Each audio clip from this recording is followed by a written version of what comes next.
अहमदाबाद राष्ट्रीय महामार्ग क्रमांक 48 वर गेल्या आठवड्याभरापासून मोठ्या प्रमाणावर वाहतूक कोंडी होत असून त्यावर ठोस उपाययोजना करावी असे स्पष्ट निर्देश आमदार विलास तरे यांनी महामार्ग वाहतूक पोलीस यांना बैठकीत दिले आहेत।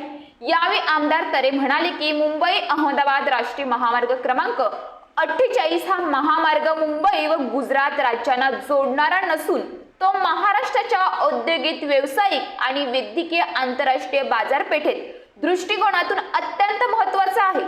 विशिष्ट पालघर जिल्ह्यातील बोईसर, तारापूर औद्योगिक क्षेत्र, वसई विरार महानगर क्षेत्र तसेच तेथील विविध कारखाने, आयात निर्यात व्यवसाय, रुग्णालय आणि शैक्षणिक संस्था या सर्वांच्या दैनंदिन व्यवहारांसाठी या महामार्गाचा मोठ्या प्रमाणावर वापर होतो। मात्र मागील आठवड्याभरापासून या महामार्गावर वारंवार आणि तीव्र स्वरूपाची वाहतूक कोंडी निर्माण होत असल्याचे निदर्शनास आले आहे।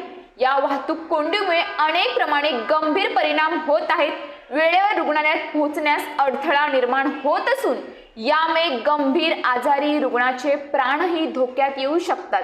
बोईसर तारापूर MIDC मधील निर्यात योग्य मालाच्या वाहतुकीस विलंब होत असून याचा परिणाम औद्योगिक गतीवर होत आहे। वेळेत कामावर पोहोचता न आल्याने अनेकांना दंडाचा, गैरहजेरीचा सामना करावा लागत आहे। अनेक ठिकाणी रस्त्याचे काम अपूर्ण अवस्थेत सोडले गेले असून खड्ड्यांमुळे अपघात आणि वाहतुकीचा अडथळा निर्माण होत आहे। या त्रासांमुळे स्थानिक नागरिकांमध्ये तीव्र नाराजी असून त्यांचा संयम सुटत चालला आहे।